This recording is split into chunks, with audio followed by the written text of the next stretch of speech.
Application of angular Newton law in sports skills. The angular Newton first law of motion in the sports skill. Considering the example of a diver performing a tuck backward 1.5 somersault dive, as he leaves the board, his extended body has certain amount of linear and angular momentum.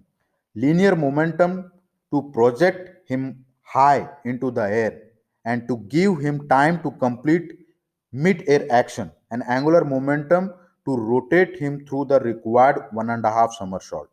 Shortly after takeoff, the diver moves in a tuck position, thereby moving his body mass much closer to the axis of rotation and decreasing his moment of inertia. Because his angular momentum can be altered only by external couple or eccentric force. The eccentric internal force involved in this tuck position has no effect on it. The diver can decrease the moment of inertia and yet still retain the same angular momentum is to increase his angular velocity by corresponding amount. At takeoff, he has relatively large amount of inertia and relatively small angular velocity. When he tucks, he decrease moment of inertia and increase angular velocity. And of course, it is this later effect that trying to produce. Diver wants to rotate quickly enough to complete his 1.5 somersault in time to prepare himself for the control entry. As the diver comes out of his tucking position and extended his body in preparing for the entry, this whole process was reversed.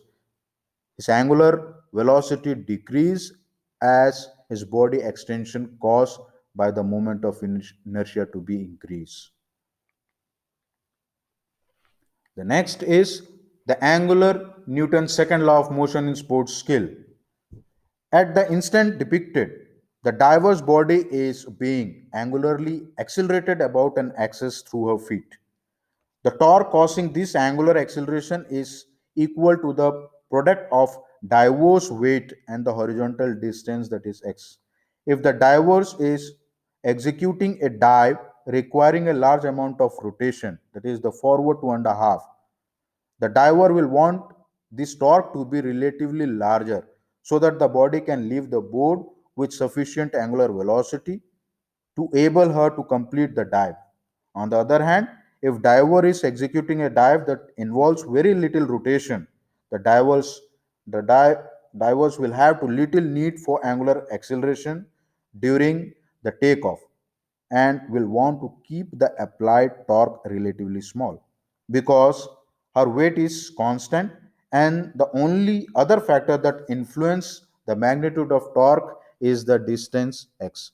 The way in which she can control the torque is by making alteration in the magnitude of x. This is exactly what she does. By varying amount of the forward body lean that she has to take off, she controls the magnitude of x and hence also the magnitude of torque applied at this time. The next is the angular Newton third law of motion in sports skills. A pole vaulter, after releasing the pole vault, his head and arm is in a counterclockwise direction. With the result, the leg rotate in a clockwise direction, thus helps in bar clearance. The same in the high jump, the movement of opposite shoulder helps in clearance of the trailing leg as the same can be seen in the figure.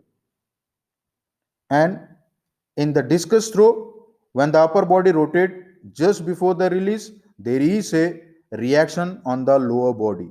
When the body is firmly supported with the ground, the reaction on the lower body is transmitted to the earth that absorb this reaction. Thus, in this case, the two bodies which are involved are not the upper body and not the lower body only, but the upper body and the lower body plus the earth.